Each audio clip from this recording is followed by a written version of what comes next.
Hi and welcome back. Now in this chapter, I want to go ahead and give an introduction onto Azure Event Hubs. So Azure Event Hubs is a big data streaming platform service. Using this service, you can actually go ahead and receive and process millions of events per second. You can go ahead and stream data such as your log data, your telemetry data, or any sort of events onto Azure Event Hubs. Now over here, I've gone ahead and pasted a snapshot from the Microsoft documentation. So here is the reference URL on the architecture of Azure Event Hubs. So on the left-hand side, you have your producers. So these are different clients that can go ahead and send events onto Azure Event Hubs. The data in Azure Event Hubs is then split across multiple partitions. This helps to have better throughput on the data that is consumed in Azure Event Hubs. And then you have your event receivers. These receivers can go ahead and read the data in Azure Event Hubs. So over here, giving the different components that are basically part of that architecture. So first you have the event producer. So this is an entity that goes ahead and sends data onto the event hub. The events can be published using either of these protocols. Then you have the partitions in the Azure Event Hub. So here your data is split across multiple partitions. This helps for better throughput of your data. That means more data can actually be sent onto Azure Event Hubs. Then you have consumer groups. So this is basically a view of the entire Event Hub. You then have throughput. So this is the throughput capacity for Event Hubs. And then we have event receivers. So anyway, we'll be going through subsequent chapters on understanding the different components of Azure Event Hubs. The entire purpose of this chapter was just to go ahead and give you an introduction onto Azure Event Hubs.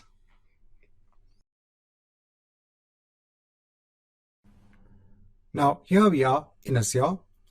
Now let's go ahead and start working with Azure Event Hubs. For that, we need to go ahead and create something known as an Azure Event Hub namespace. That namespace can then go ahead and hold multiple event hubs. So let me go on to all resources. So over here, let me go on to all resources. Let me go ahead and click on add. And over here, let me go ahead and search for Event Hub. So I'll go ahead and choose Event Hubs over here. I'll go ahead and hit on create. Over here, I'll go ahead and choose a resource group. Now over here, I'm going ahead and giving a name for the namespace that will go ahead and hold our event hubs. Then I'll go ahead and choose my region. Now over here in the pricing tier, if I go ahead and view the full pricing details, so we have the basic and we have the standard. So let me go ahead and choose the standard when it comes to Azure Event Hubs. Now over here, you can go ahead and decide on the number of throughput units. For the moment, I'll just leave it as it is. I won't add any additional features over here. I'll go on tags. I'll go on to review and create. And let's go ahead and hit on create. Now this might take around 2 to 3 minutes. Let's come back once we have the namespace in place. Now once you have the namespace in place, I'll go ahead on to the resource. Next, we can go ahead and now add an event hub onto our namespace. So over here, let me go ahead and click on add event hub. Over here, I'll go ahead and give a name for the hub.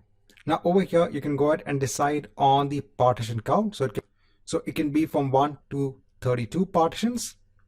And then you can also go ahead and decide on the message retention. So when an event or a message is actually sent onto the event hub, it will be retained over here by default for 1 day.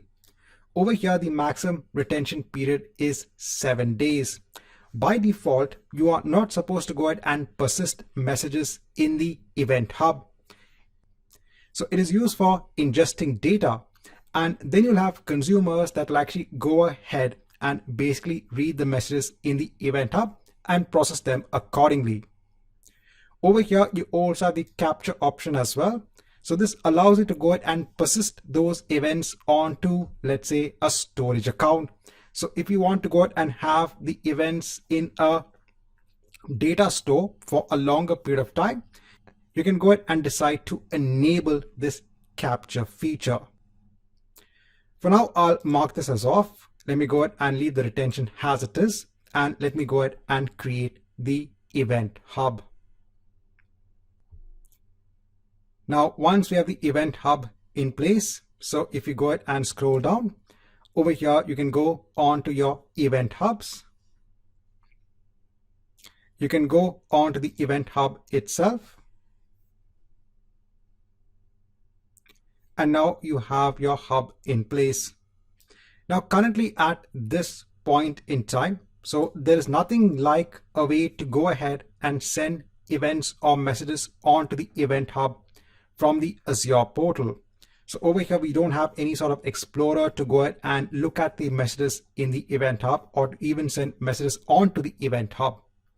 So in the subsequent chapters, we are going to go ahead and look at .NET programs that will be used for sending messages and receiving messages from the Event Hub.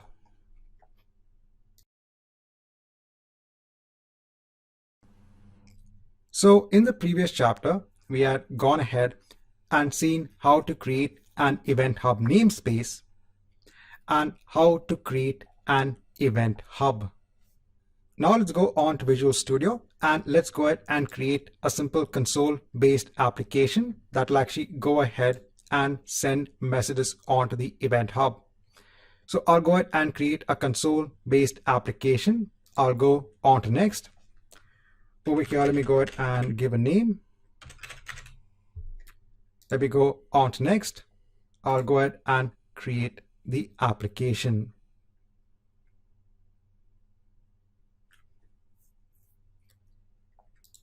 Now, once we have the application in place, so the first thing that we need to do is to ensure that we have the right packages in place. So I'll go on to Tools, NuGet Package Manager, manage NuGet packages for the solution. I'll go on to Browse. Over here, let me go ahead and search for messaging.event hub. So I'm going to go ahead and choose azure.messaging.event hubs. Let me go ahead and hit on install. I'll go ahead and hit on OK and hit on accept. Now with Event Hubs, I'm first going to go ahead and define a property that's a connection string that actually allows our program to actually go ahead and interact with our Azure Event Hub. So I'll go ahead and define a connection string. Now, where do I get this connection string from? Now, when you go on to your Event Hub, so there are two things. One is your Event Hub itself, and the other is the namespace. So if you go back onto your namespace, your Event Hub namespace, over here you have shared access policies. So this allows you to go ahead and define the connection strings or the policies that allow you to interact with Event Hubs. Now, when you go ahead and define a policy at the namespace level, it will go ahead and apply that same policy onto all Event Hubs in that namespace. But for security reasons, if you only want to go ahead and create a policy at the Event Hub level, that is something that you can also do. So I'll go on to Event Hubs. I'll go on to my Event Hub. Over here, I'll go on to Shared Access Policy. Over here, let me go ahead and click on Add. Now the default permissions you have are Manage, Send, and Listen. Now over here, since I only want to go ahead and send messages onto the Event Hub, I'll go ahead and choose the Send permission. Over here, I'll go ahead and give a simple policy name, and I'll hit on Create. I'll go ahead and click on the policy. I'll wait for the connection string to pop up over here. So I can go ahead and take either the primary or the secondary connection string. I'll go ahead and take the primary connection string. I'll go on to my program and I'll replace it over here. So now we have our connection string in place. Now I'm going to go ahead and send some events or some messages onto the Event Hub. So this is going to be based on information about different orders. So for that, I'm firstly going to go ahead and create an order class. So over here, I'll right click on my program. I'll go ahead and add a new class. So I'll term this as the order class. Then I'm going ahead and adding some properties. So the order ID, the quantity, the unit price, and the discount category. I'm also going ahead and overriding the toString method, which comes by default for the classes. And over here, I want to go ahead and basically return a JSON string of all of my properties. Over here, let me go ahead and ensure that I include system.text.json. Now I'll go back onto my main program. So over here, I'm going to go ahead and first create a list of orders. So I want to go ahead and send this as messages onto my Event Hub. Let me go ahead and ensure that I use system.collections.generic. Now it's time to go ahead and send these messages onto our Event Hub. So the first class I need to use is the Event Hub producer client. This is used for actually sending messages onto the Event Hub. So I need to go ahead and use the namespace of azure.messaging.eventshubs.producer. Over here, let me go ahead and give a name for the object, and I'll say new Event Hub producer. And over here, I need to go ahead and give my connection string.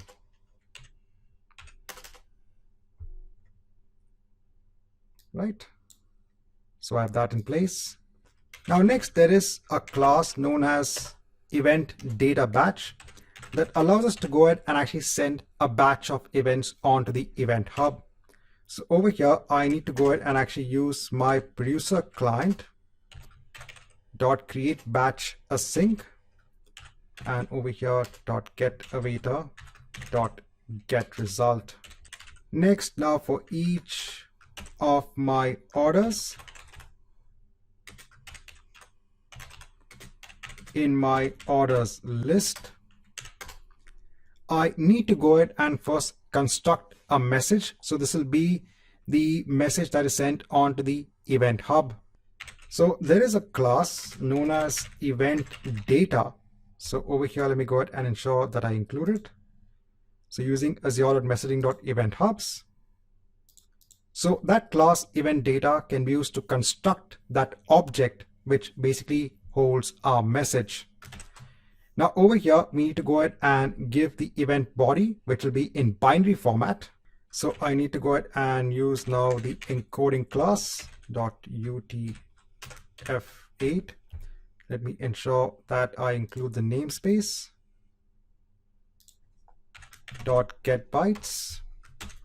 And let me go ahead and take each order and toString. So remember, I had gone ahead and overridden the string method. So now all of the information for each order will be returned as a JSON string, and that JSON string will now be converted into bytes. And that is now the body or the payload of my data that is being sent onto the Event Hub. Now over here itself, let me go ahead and basically use my batch object, which I have. And there is now a method known as try_add to go ahead and add now each object of that event data. Right, so I have that in place. And then finally, using my producer client, so there is a send async, and I can go ahead and send my batch. So get awaiter dot get result. Let me go ahead and just write a statement. Right, and with that, we have a program to go ahead and send events onto the Event Hub. Right, so with that, we have our program, which is now being used to go ahead and send events onto our Event Hub. So let me go ahead and send our events.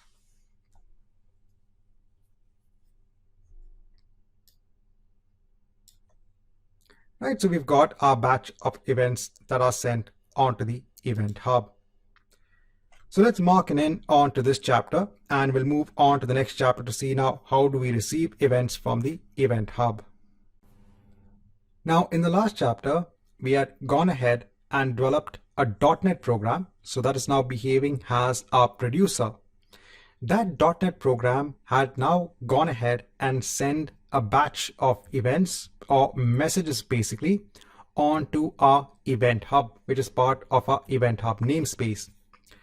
Now remember, with our Event Hub, when we created the Event Hub, we mentioned the partition has just one. So we just had one partition in place. That means all of our events are now sent onto that one partition.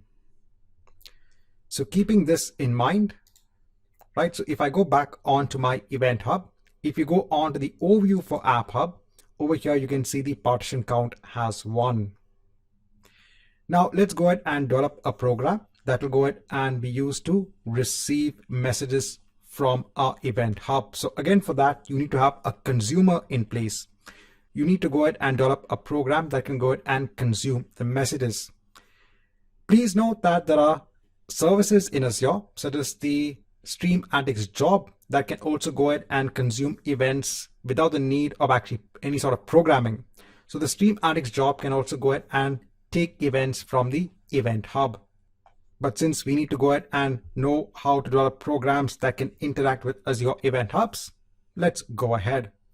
So in Visual Studio, let me go ahead and create a new project. So again, I'll choose Console Application. I'll go on to Next. I'll go ahead and give a name, go on to Next, and let me go ahead and hit on Create.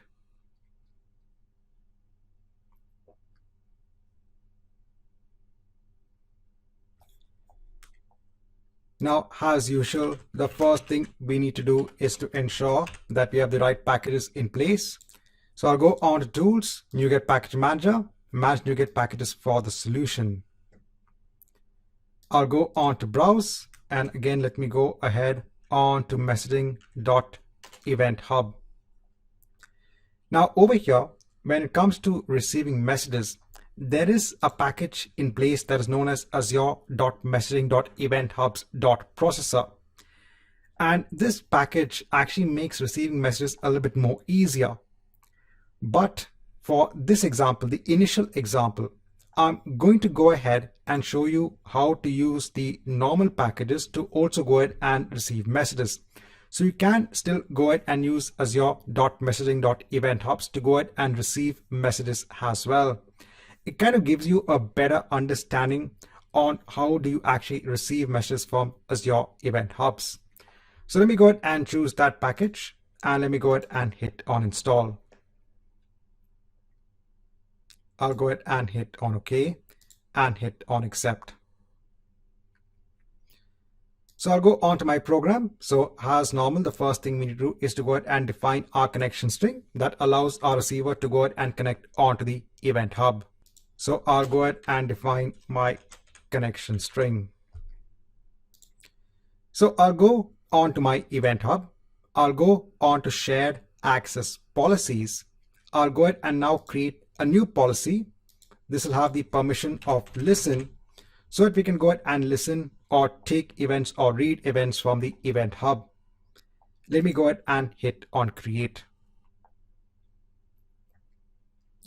So I'll go ahead on to the policy. I'll take the connection string. I'll go back onto my program and I'll replace it over here. Now, when it comes to receiving events, there is something that we need to specify as a receiver, and that is something known as the consumer group. So over here, going back onto our diagram, our receiver needs to receive the events via a consumer group. Now, by default, there is actually a default consumer group that is created as part of your Event Hub. So the main benefit of using different consumer groups is you might have different types of applications that might want to go ahead and read events from the Azure Event Hub. So let's say your security department wants to go ahead and read messages from the Event Hub from a security perspective. let's say another department wants to go ahead and read the messages from the Event Hub for, let's say, another perspective. So each of them wants to have a different view of the Event Hub. So you can actually go ahead and create multiple consumer groups for these different departments. So when you go ahead and basically use a receiver, you have to go ahead and mention the consumer group. So if you go on to your Event Hub, if you go on to consumer groups, you can go ahead and create a new consumer group. Over here, you can see you have the default consumer group in place. So I'll go on to my program and let me go ahead and paste in code a property basically for our consumer group. Now I'm going to go ahead and use a class known as Event Hub Consumer Client. So this will allow us to go ahead and consume messages from the Event Hub. So I'll go ahead and use the namespace is equal to new Event Hub Consumer Client. And over here, we have to go ahead and give our consumer group and our connection string. So let me go ahead and give my consumer group and give my connection string. Right, I have that in place. Now we can actually go ahead and use the consumer client to go ahead and read events from our Event Hub. So I'm going to go ahead and use the method of read events async. Now I want to go ahead and read all of the events from my one partition. So what I'll do is that I'm going to go ahead and put it in a for each loop. So I'll say for each partition event. So there is another class for each event, each partition event. So this is part of the Event Hub namespace, which we just imported our NuGet package. So for each partition event in our consumer client dot read events async, let me also ensure to put the await clause over here. We can now go ahead and start reading our data. Now for my main program, I need to go ahead and mark it as async and task as well. I have to include the namespace. And now for each partition event, if you want to go ahead and look at different properties, so if you want to get basically the data, you can actually go ahead and get the event body. You can get the time that the message was actually inserted into the Event Hub. You can get something known as the offset, the partition key, the sequence number, etc. So let me go ahead and paste in code to get some of the properties of our event. So over here, I'm getting basically the partition ID, the data offset, the sequence number, and the partition key. Over here, let me go ahead and ensure to use system.text. So remember, our event body is in bytes. So when we send our event onto the Event Hub, it is sent as bytes. And over here, we can get the string equivalent back of our event body. So let's go ahead and run our program.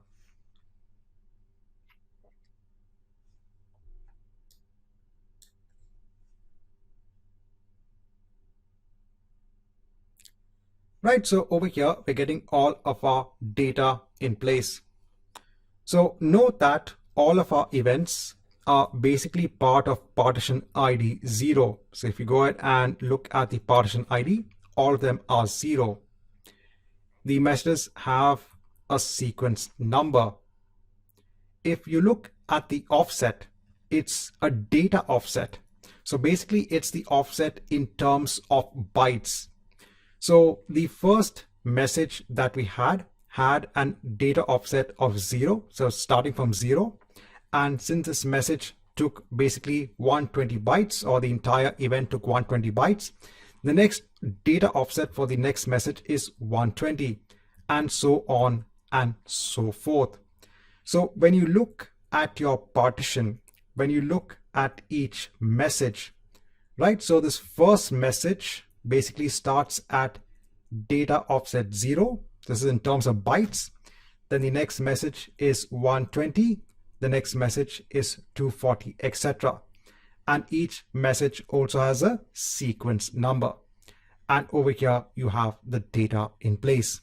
Please note these are all important concepts. So there's a difference between the different event messaging systems that are there in Azure. So you have the Azure Service Bus Queue, the Azure Service Bus Topic, and over here, the Azure Event Hub.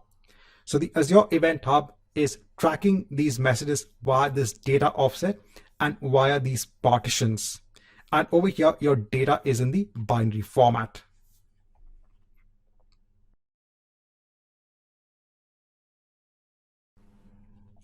Now, in our last chapter, we had gone ahead and seen how to receive messages from the Event Hub. So we had gone ahead and run our program and we read the messages from the Event Hub. Now, if I go ahead and just run this program again,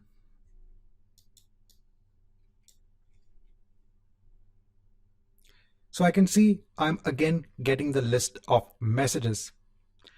Now, the reason I'm running the program again is I want y'all to understand the distinction between Azure Event Hubs and Azure Service Bus. If you look at the concept of the Azure Service Bus queues, over there, you normally have producers that will go ahead and send messages onto the queue. And then normally you will have consumers that will actually go ahead and receive a message from the queue and then delete the message once the message has been processed. But in Azure Event Hubs, the philosophy is different. Over here, the message will not be deleted. The entire purpose of Azure Event Hubs is to allow multiple consumers to go ahead and read the data at any point in time, and then go ahead and process the data accordingly, but the data will still be there in Azure Event Hubs. Remember, for Azure Event Hub, there is something known as the message retention when we go ahead and create the Event Hub. So if I go on to the overview for my Event Hub, so over here, the message retention is currently 1 day. So it's only after 1 day that this messages will be deleted. There is no way to go ahead and delete messages from the Azure Event Hub. You have to rely upon this message retention process. And I said this is to allow many consumers to go ahead and receive messages from the Event Hub. So this is one important concept I want to bring to your notice. The next important concept is over here now, my program is actually going ahead and reading the messages from the beginning of the Event Hub. But there are also ways to go ahead and read messages from where you left off. So if you want to go ahead and have the program read messages after the last message over here, you have to go ahead and ensure to read messages after this data offset. So over here, there's something that needs to be tracked by a program, but there is another package that is available that helps to simplify this tracking process. The next point I want to bring to your notice is the throughput. So the throughput is something that is defined at the namespace level. So over here, based on the amount of throughput that you have at the namespace, you get the amount of throughput that is available for all of your event hubs in that Event Hub namespace.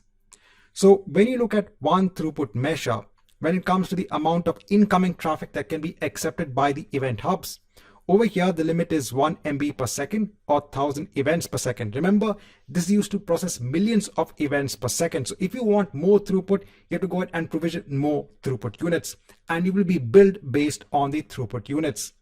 And when it comes to the egress traffic, when it comes to receiving messages, it's up to 2 MB per second for one throughput unit or 4096 events per second. If you actually go on to your namespace, so if I go on to the namespace itself, so if I go on to the overview, so over here we have the number of throughput units. Over here, you can go ahead and scale the amount of throughput units accordingly. So you can go ahead and change the throughput units for your namespace. You can go ahead and change the message retention for your Event Hub. The thing that you can't change is basically the number of partitions. So if you go on to your Event Hubs, if I go on to my Event Hub itself, so over here the partition count is 1, and this is something that you can't change. Right, just want to bring some important points to your notice before we proceed ahead.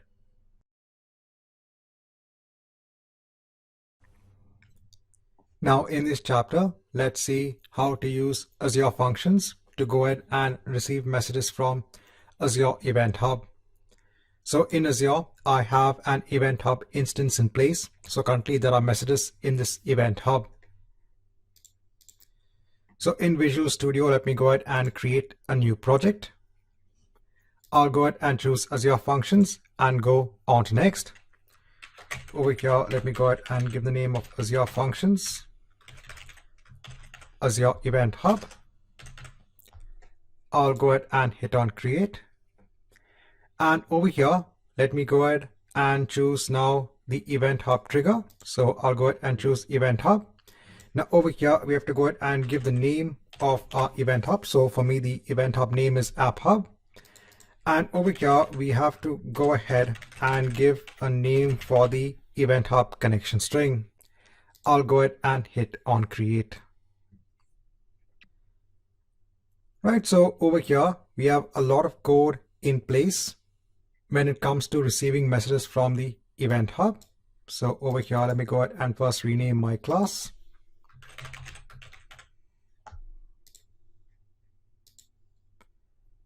And let me go ahead and just give a function name.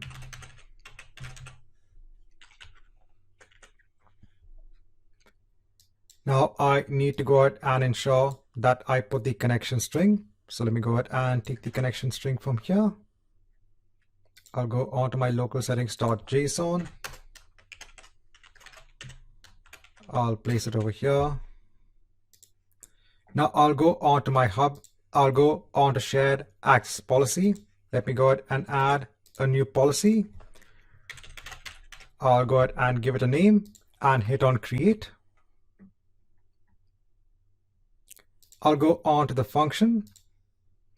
Let me go ahead and take the connection string. I'll copy it on to Visual Studio. Right, so that is in place. Now in this code, in the program code, so there's already a lot in place wherein you can actually go ahead and look at the messages from Event Hub. So over here, if you look at the input parameter, so the events are sent as an array from the Event Hub onto our Azure function. Over here, it's actually going ahead and getting what is the body of the event data. So let me go ahead and just run this as it is, because we already have a lot of code in place when it comes to the template.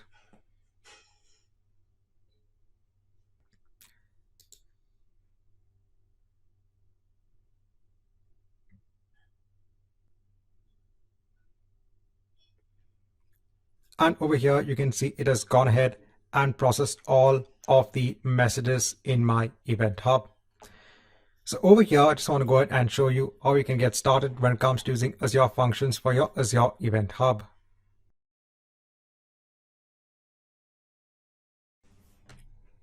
Now, in this chapter, I want to go ahead and run our .NET programs against an Event Hub that is based on multiple partitions. So early on for our App Hub, we only had one partition in place. So let me go on to our Event Hub namespace, and over here, let me go ahead and now add an Event Hub. So over here, I'll just go ahead and give a name for the Event Hub. And over here, let me go ahead and just mention it has two partitions. And then let me go ahead and hit on create. Now, once I have the Event Hub in place, I'll go on to it. So I'll go on to our earlier program, which was used to go ahead and send the order information, the messages, onto our Event Hub. Over here, I need to go ahead and now replace the connection string. So for this new Event Hub, I'll go on to shared access policy. I'll go ahead and click on add. Use the permission of send, the policy name, hit on create. I'll go on to my policy. Let me go ahead and take the connection string. I'll go on to my program. I'll place it over here. And let me go ahead and basically add more orders. So what I'll do is that let me go ahead and just add a for loop. Just want to add multiple orders, that's it. So over here, I'll go ahead and encapsulate everything in the for loop. Over here, let me go ahead and remove this from the for loop over here. Since I'm just going ahead and initializing the producer client in the beginning, and basically 20 times I want to go ahead and add the list of orders. So let me go ahead and run this program.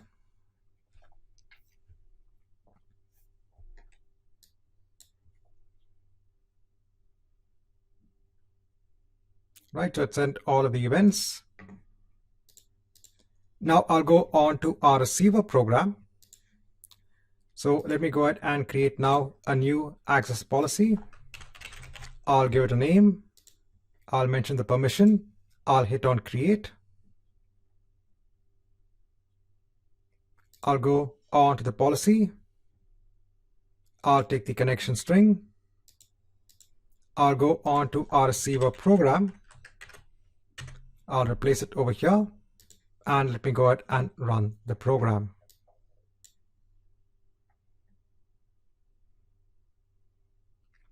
Right, so it's going ahead and reading all of the events that have been sent onto our Event Hub. Now over here, you can see that messages are part of partition ID 1. You can see the data offset as well. You can see the sequence number. Let me scroll on top. So if I go ahead and scroll out on top, I can see that events are also part of partition ID 0. So now over here, the Azure Event Hub has gone ahead and basically distributed our events across different partitions. So over here, it's not trying to go ahead and basically have the events all part of one partition, but it's going ahead and distributing the events across multiple partitions. Over here in our receiver, we are going ahead and receiving all of the events in every partition. So that's what this particular loop will actually do. So no matter which partition the event is, it will go ahead and read that particular event. So another important note when it comes to the distribution of data. So when you have multiple partitions, your data is distributed across the different partitions.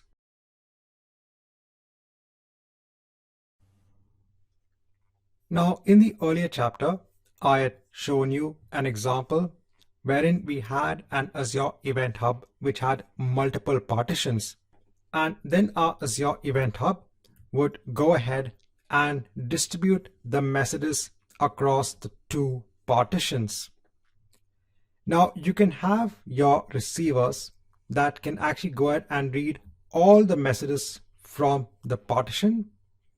But if you want better throughput, if you want to go ahead and process a larger number of messages, then even the recommendation from Microsoft is to go ahead and have one receiver per partition. So let's say that the IT security department wants to go ahead and process these messages. So let's say that you have applications that are sending their log data. So in our example, I said I'm sending some simple order information based on the classes and the objects that I have. But let's say that applications are sending in their log data as messages onto the partitions in Azure Event Hub. Then the IT security department wants to go ahead and process these messages to look for any sort of anomalies, any sort of problems, any sort of issues. Then instead of just having one receiver going ahead, reading the messages and processing them, they can go ahead and have multiple receivers. So the same application, but the application is going ahead and reading the messages from each partition individually. Now in our program, we are reading every message in every partition. You can also go ahead and ensure that the program only reads from a certain partition, and I'll show that. But in our case currently, our program is reading all the messages from all of the partitions. So before I could actually go ahead and show you the concept wherein you can go ahead and read from a particular partition, I want to kind of explain to you that the messages are now distributed across multiple partitions. And yes, our program can go ahead and read all the messages from all of the partitions. So I said the recommendation is to go ahead and have one receiver per partition and remember your consumer group. So I said if this is the IT secure department, they can go ahead and read the messages from these partitions as part of their consumer group. Now another aspect currently is you can have up to 5 concurrent readers per partition per consumer group. So you could also go ahead and have 2 applications reading from the same partition, because over here you are not bothered about the message sequencing as such, the order of the messages. You are more bothered about processing the event itself, processing the message itself. That's the entire basis of using the Azure Event Hub. If you have the requirement of sequencing of the messages, then you should look towards using the Azure Service Bus. But when you have multiple concurrent readers, make sure that they do not read the same messages. So they should not go ahead and duplicate the process of reading the same messages. So having these concepts in place is very important. So that's why we're going step by step and trying to understand the concept of these partitions, the messages, having receivers per partition, right? So these are important concepts to understand. You have your partitions, you have your messages, you have your readers, and you have your consumer groups.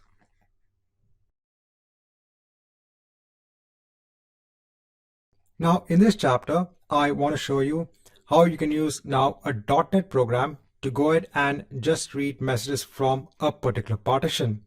So to make this very simple, we're going to go ahead and read the messages from just the first partition, that's partition number 0. So over here, I'm going to go ahead and first add a statement wherein I'm going ahead and getting the partition ID. So for my consumer client, I want to go ahead and basically get the first partition. So over here, I can go ahead and get the partition IDs. Let me go ahead and ensure that I include the namespace of system.link. Next, when I need to go ahead and now read the events, I'll go ahead and choose now another method, which is read events from partitions. And over here, I need to go ahead and give the partition ID and what is the starting position. So over here, let me go ahead and give the partition ID, which I've got over here. So my partition ID, and over here, what is the starting position? So over here, we can go ahead and use event position dot. So we could start from the earliest, we could start from a particular offset, we could go ahead and start from a particular sequence number. So for now, I'll go ahead and start from the earliest. So that means in our program, we should be reading all of the messages in our first partition. Right, so we have everything in place. Let me go ahead and run this program. So it's going ahead and reading the messages. But over here, you will see that it's only going ahead and reading the messages from partition number 0. Over here, you can see the sequence numbers. So we're not getting all of the sequence numbers. We are only getting the messages from the first partition.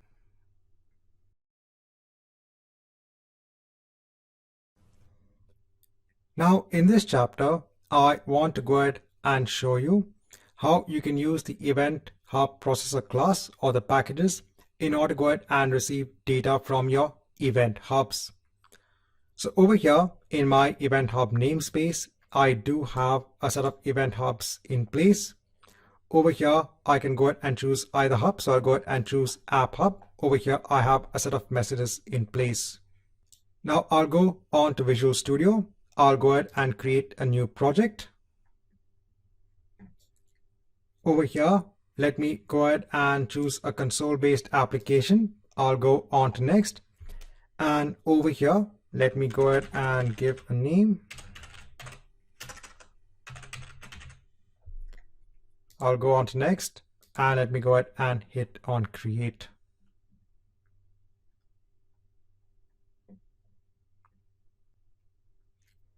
Now, once this is in place, let me go on to Tools, NuGet Package Manager, manage NuGet packages for the solution. I'll go on to Browse.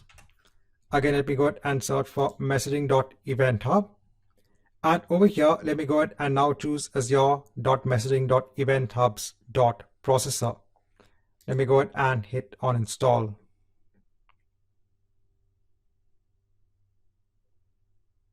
Over here, you can see that it also go ahead and install the required packages for Azure.messaging.event hubs as well.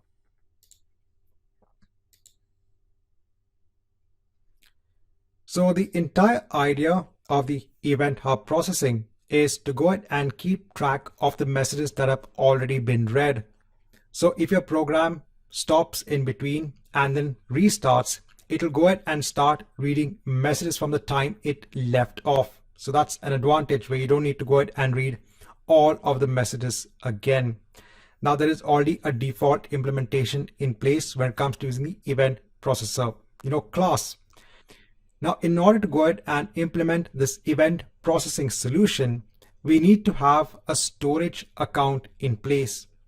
So the program needs to go ahead and save that information about, the tracking information from where it left off in terms of processing of messages, has checkpoints in a container in a storage account. So in Azure, let me go ahead and open up storage accounts in a new tab. I want to see if I do have any storage accounts in place. If not, we can go ahead and create a new one. So I don't have any in place. So let me go ahead and create quickly a new storage account. So I'll go ahead and choose my subscription. I'll choose a resource group. I'll choose my location.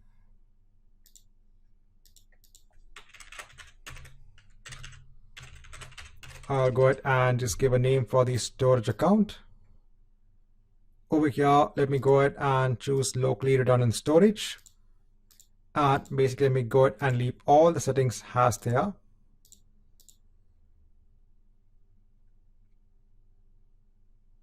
And let me go ahead and hit on create. Now, while this is being done, let me go ahead and add some code onto our program. So over here, I'm first of all adding some properties. So first, I have the connection string onto our event hub. What is the consumer group? What is the storage account connection? So this is for the Azure storage account. And what will be the container name that will go ahead and save that checkpoint information?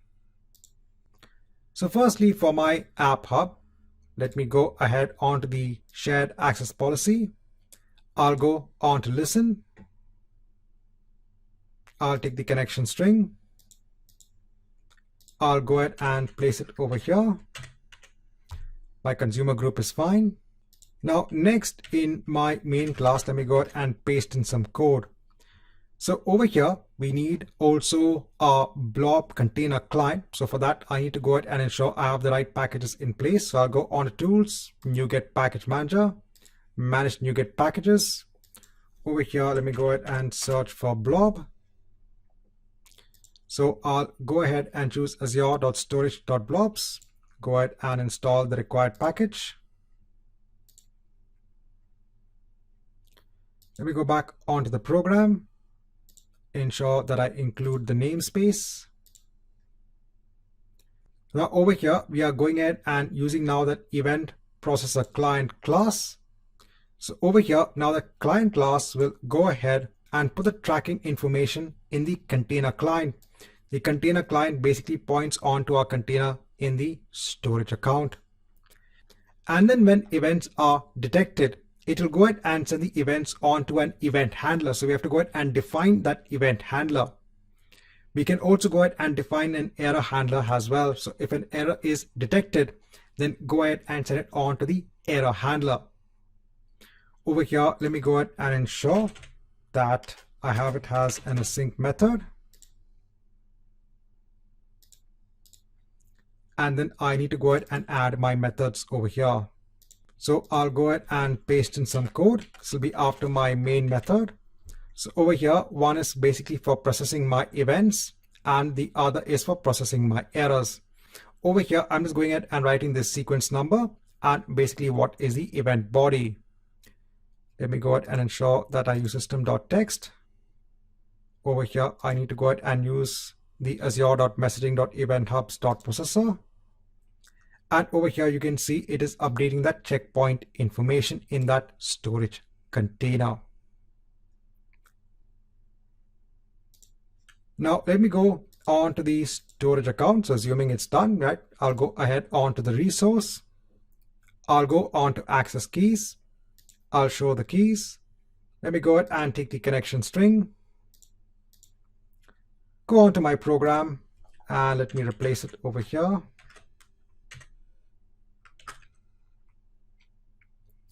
I have to go ahead and define a container. So in my storage account, I'll go on to containers. I'll go ahead and create now an Event Hub container. I'll go ahead and hit on create. Now, once this is in place, let me go on to my program and let me go ahead and run my program.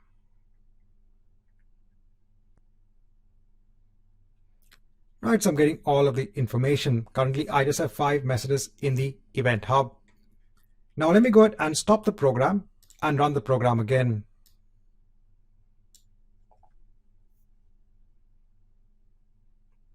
Now nothing is showing up in the screen because remember now the message has remembered it has already gone ahead and read the messages, and there are no new messages currently now in the Event Hub. So it has gone ahead and remembered that tracking information. Now if I go ahead and open up our previous program, which was used for sending messages onto that Event Hub, let me go ahead and run this program. So it goes ahead and send the messages, right? So it's sent. And now if I go back onto my processing client, you can see it has gone ahead and read the messages. So my client now remembers the tracking of the messages over here.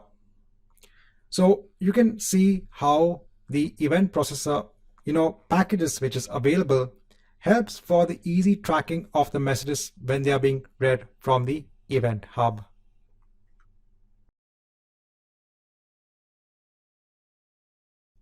Now in this chapter, I want to show you how you can capture events from your Event Hub onto a storage account. So this is a feature that is available in Event Hubs. You have to make sure that you're just using the standard pricing tier when it comes to Azure Event Hubs, which we are anyway doing. So I'll go on to one of my Event Hubs over here. If I go ahead onto the capture feature, over here I can go ahead and turn this on. So let me go ahead and hide this. So if you want to go ahead and persist now your events onto a data store like Azure storage accounts, you can go ahead and make use of this feature. So now over here, in a duration of every 5 minutes, or when the size window is met of 300 MB, it will go ahead and start sending messages onto a storage account. Over here, you can go ahead and choose the storage account. Now I already have a storage account in place, so let me go ahead and hit on select container. I'll go ahead and choose my storage account. Now let me go ahead and create a new container over here. So I'll go ahead and hit on create. I'll go ahead and choose that container, hit on select. Over here, you can see what will be the format of the name of the capture file. All right, so let me go ahead and save the changes. Now, once the changes are saved, so I'll wait for around 10 minutes. Now, if you have .NET programs in place, which we have seen earlier on, to go ahead and send messages onto the Event Hub, please do that. Go ahead and start sending data onto the Event Hub. Let's come back after a span of around 5 to 10 minutes. Now I've come back after a duration of around 10 minutes.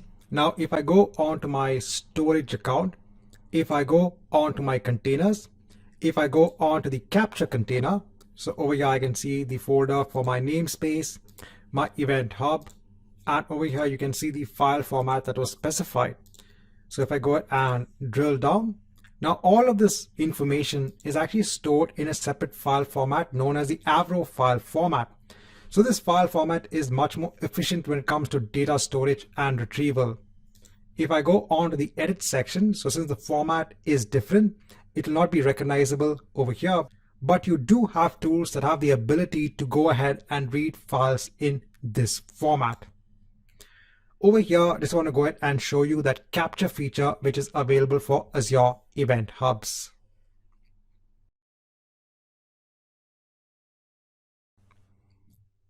Now, in this chapter, I just want to go ahead and give you an example on how you can stream log data from Azure resources onto Azure Event Hubs.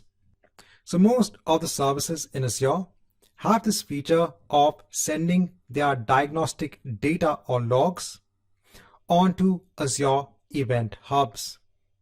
So over here, as an example, I have an Azure SQL database in place. So normal Azure SQL database. We've already gone ahead and seen how to create an Azure SQL database. If I go ahead and scroll down, if I go on to diagnostic settings, so I said this diagnostic settings is normally available in a lot of Azure services. Over here, I can go ahead and add a diagnostic setting. So over here, you can go ahead and stream different log data, and you could also go ahead and stream metrics about the underlying database. All of this can be streamed onto either a log analytics workspace, a storage account, or onto Azure Event Hub. So if you want now applications to go ahead and process this diagnostic data from the Azure SQL database from Azure Event Hubs, you can go ahead and do that. If you want to go ahead and process the data a little bit later on, you just want to go ahead and store that diagnostic information, you can probably go ahead and store it either onto a storage account or onto a log analytics workspace. But in our case, we are going to go ahead and stream it onto an event hub. Now over here, I already have an event hub in place. So I have the hub namespace, and let me go ahead and choose any event hub. Over here, I'll go ahead and choose the hub policy name that is linked on to that event hub namespace. So this is required. Over here, let me go ahead and send the basic metric data. Let me go ahead and scroll on top, and let me go ahead and just give a simple name, and let me go ahead and hit on save. Right, so once this is done, now your information about your database, the metrics information, will now be streamed onto your Azure Event Hub. Now I'm going to go ahead and wait for around 10 to 15 minutes because it does take time for these metrics to be relayed. Also, if you are following along, if you already have the Azure SQL database in place, please make sure to go ahead and log into the database, perform some sort of activities so that the metric data gets recorded onto Azure Event Hubs.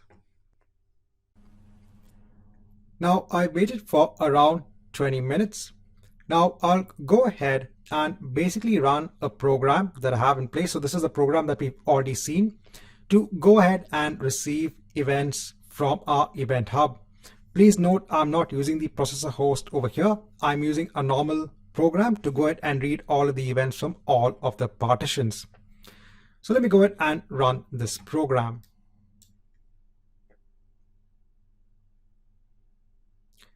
Now over here, you can see I'm getting a lot of information. So now this information is basically the metric log data that is being sent about the Azure SQL database. So over here, you can see the database name. So for example, it's sending metrics about the CPU percentage, right? And it's sending other metrics as well. So now all of these metrics are being streamed onto Azure Event Hub, basically in JSON format. And it's up to your program to go ahead and process the data accordingly. In this chapter, I just want to go ahead and explain to you the concept that, this diagnostic setting is available for a lot of Azure resources to go ahead and stream their data onto an Event Hub.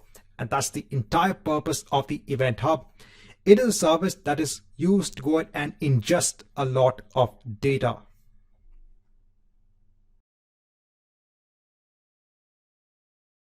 Hi and welcome back. Now, in this section, we have seen a lot of services, messaging services that are available in Azure. So we've looked at Azure Event Hubs, we've looked at Azure Event Grid, and we've looked at the Azure Service Bus. In the Service Bus, we have the queues and we have the topics. So I thought let's go ahead and have, some points when it comes to comparison of these services.